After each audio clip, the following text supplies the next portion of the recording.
มาพี่น้องมากินข้าวน้ำกันเด้อต้มปลาคอหน่อยต้มสมใส่หมดแดงต้มสมปลาคอใส่หมดแดงมาจะมานี่มังนั่นนี่แซ่บแท้ๆนี่กินข้าวน้ำข่อยเด้อนี่เด้อนี่มาแบบนี้อ้าวพี่น้องเชียงลูกเชียงร้านยั่วๆนี่เด้อพี่น้องเด้อมาแบบนี้มากินข้าวน้ำข่อยต้มปลาคอมาเด้อคนเด้อใครสิกินก็มากิน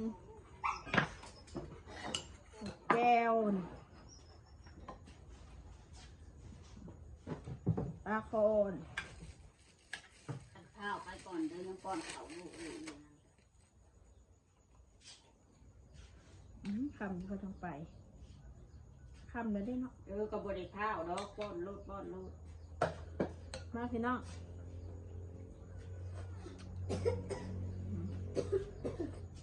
ต้มสมใส่มุนปลานะมันสีอ่างปลาขอหน้าเด้อพี่น้องต้มสมมดแดงปลาขอหน้ามาแบบนี้มากินน้ำกันห่อนแท้ๆมดแดงมันจะเอาอยู่นี่แหละกำลังจะเป็นเมเป้ง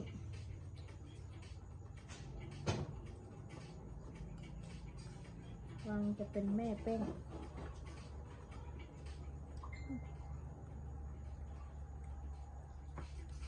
พ่อแม่อ่อนทำมังจะกินน่ะ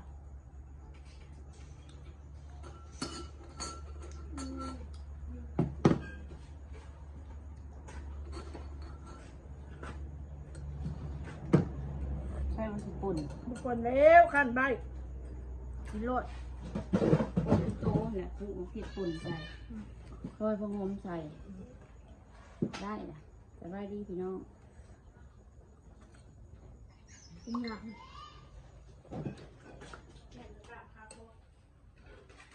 มาบวงมาอยู่ไหนคะบวง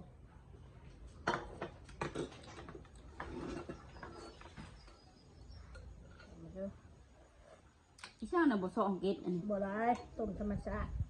หมกบัวแล้วก็ต้มโลดธรรมชาติโคตรดอกปกติต้มเขาก็ซอกเกตล่างปากมันตัวแห้งแซ่บหอมกับบดซอยใส่อีกธรรมชาติจะประแดกโดยใส่ยังได้ใส่จะประแดกแล้วค่ะหมดแดงเกลือจะน้อยแม่มันนี่แม่เมื่อใส่เขาไปงัวไปงาไม่ได้เผานี่ก่อนนี่เขาก็แข็งเย็นนี่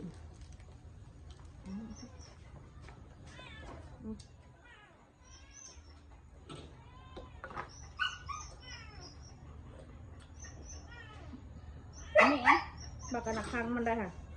มันนี่มั้ยมันเห่าปลาอยู่บนคืน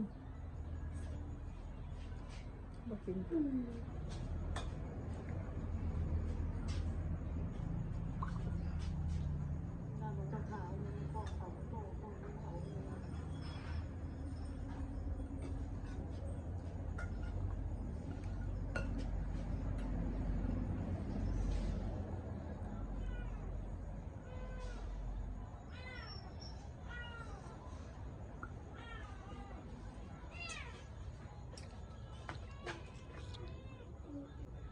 กิน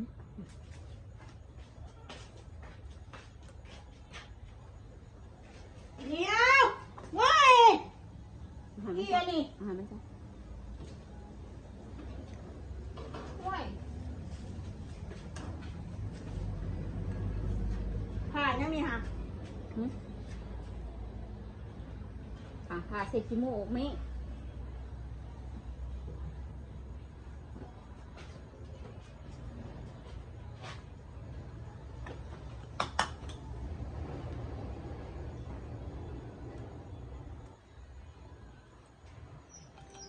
ปลาขอหน้าธรรมชาติ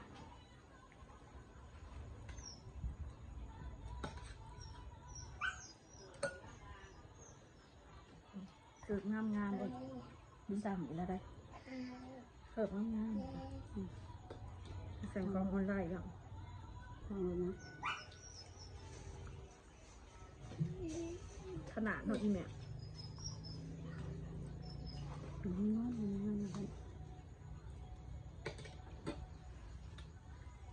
ความสุขของเรา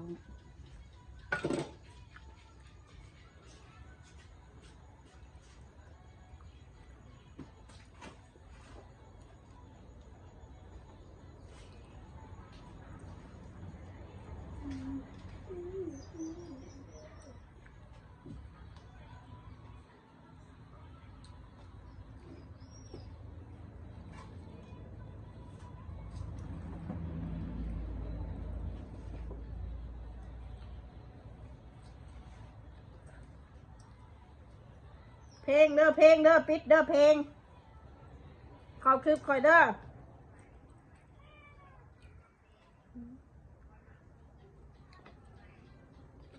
ฟังแต่เพลงพลัง ฟังหูเดือดยังไง รสนิยมสูง นางขิงลูกนางคำลา ทำหน้าเขาเอิญ คำลาอีคำลาอีคำขี้ เขาเอิญนะ ตายายอีคำขี้ ใช้กับบลายเขาข่อยนะใช้กับบลายเขาข่อยชายาน กูกระไรคือกัน บ่ทอกู อีบ้านเช่าอีโอ้ยทำมาปิอีตกอับอีคุณนายบ้านเช่าอีคุณนายนนท์สะอาดเล่นนนท์สะอาดบ่เว้าแล้วเลย บ่แม่นเลยเด็ด คือบ่เว้าแน่เว้าดีกว่ากูอยากได้ยินเด้คุณนายนนท์สะอาดนะ สุสานสีเหลืองกับเช้าแหละ กูถูกแล้ววันที่1กูจะไปซื้อคืนอยู่นี่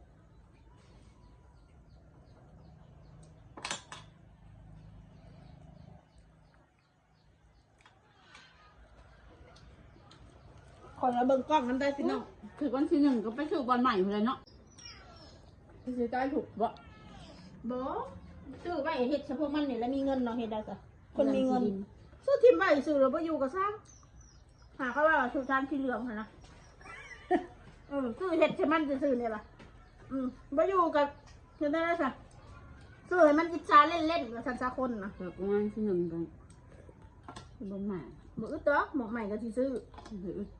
ที่ดินเพื่อน แต่กูสิซื้อบ่บูเห็นโลกเป็นนั่นนี่ ใช่เนาะเดี๋ยวกลายไปสาวบริษัทซ้ ไม่เห็น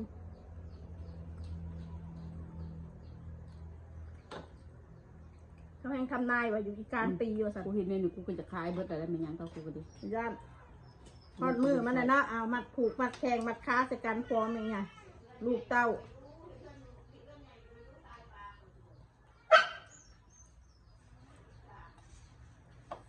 เจ้าก็ยังจะเทศอยู่บ่เพื่อนนะแม่เท่าแล้วกัน มีคอนโดค่ะเขามีความหมายจากราคา100 ล้าน10 ล้าน20 ล้านก็บ่มีประโยชน์ เราเป็นคนซื้อแล้ว 100,000เขาก็บ่เอาเหรอดูแล้วร้านมันสุดยากเลยโยกไปโยกมาแล้วเนาะ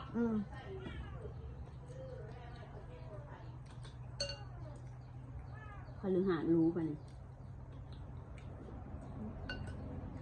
เงินก็จะเจ็บจดธนาคารไฟบ่มีไฟผ้าดับ มันสามารถเอาออกมาเก็บเงินสดเลยบ่เสืออย่าลบหลู่หมอทำนาย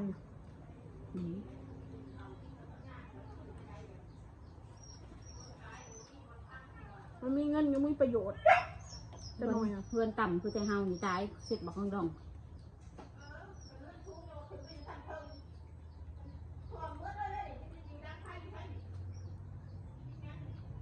ตายใช่ไหมเอ้ย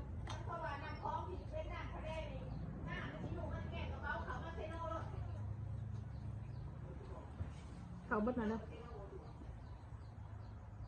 ก็เห็นท่านจุ้งไว้รังหนึ่ง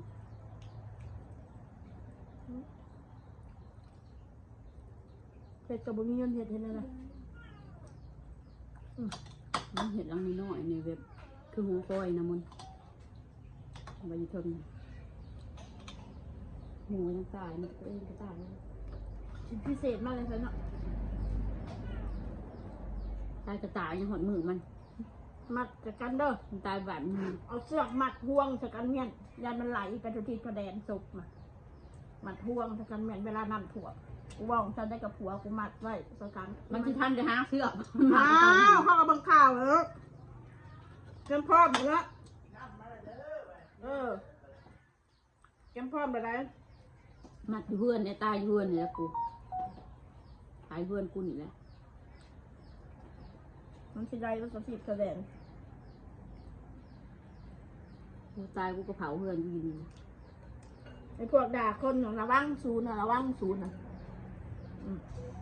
คือจะคิดว่าซูชิลอยนวล บ่ลอยนะ ไทยธรรมศาสตร์ ตายเบิดนั่นแหละไปด่ากันพูนรก ตัวระวังเด้อ ขึ้นไปสิได้ขึ้นสวรรค์ กูบอกไปเลยนะ จัดด่ากันแบบนี้จะขึ้นไปสิได้ขึ้นสวรรค์ลงนรกเบิด อย่ามาทูบอันเอาโซ่ข้องข้อลากไปขึ้นมาเนี่ยจริง ไปน้ำกันเบิดแล้ววันเลย เบอร์แล้วกูขึ้นสวรรค์แล้วกู จะขึ้นอันด่ากันปังๆนะเนี่ยทางคุณทางพี่นะโอ้ย กูบริดามันก่อนนะมันมาหาเหลืองกู บ่ได้เกี่ยว อย่ามาทูบแล้วก็คือหายอภัยกูอยู่ดอก บ่เกี่ยวไปด่าก่อนด่าหลังมันสรุปมองว่ามันได้ด่ากัน อย่างน้อยอย่างน้อยมึงก็มาด่าเขาก่อนกูลดโทษให้สิว่า มันไม่ได้เกี่ยวมองด่าก่อน ลด ด่า โท หลั ษ ง ให้ มันด่ามองมันพิษมึงตรงว่าเขาด่าตัวหรือตัวได้ด่าเขาตอบจังสี่นี่ความพิษเนี่ยมันทวีคูณบ่เห็นกับเขาว่า เรายังมาตัดสิน อ้าวยมทูตบอก เยอะเรายังมาตัดสินเห็นแก่โตอย่ามาทูดคนน่ะอย่ามาทูดบอกเห็นแก่โตนะพี่น้อง อัพเลยเดี๋ยวได้บุญขึ้นสวรรค์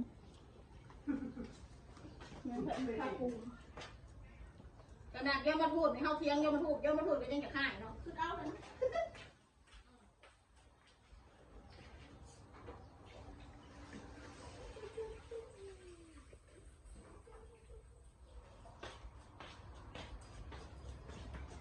เอาละพี่น้องสำหรับคลิปนี้ก็ว่ามวนๆกันที่สุดดอกพี่น้องเพิ่นสิไปก่อนไปหลังกับไปคือเก่าเลยเนาะพี่น้องเนาะไปพ่อกันใหม่คลิปหน้าจ้าสวัสดีค่ะ ทานกันหมดแหละ ไปลงนรกเธอชีรัก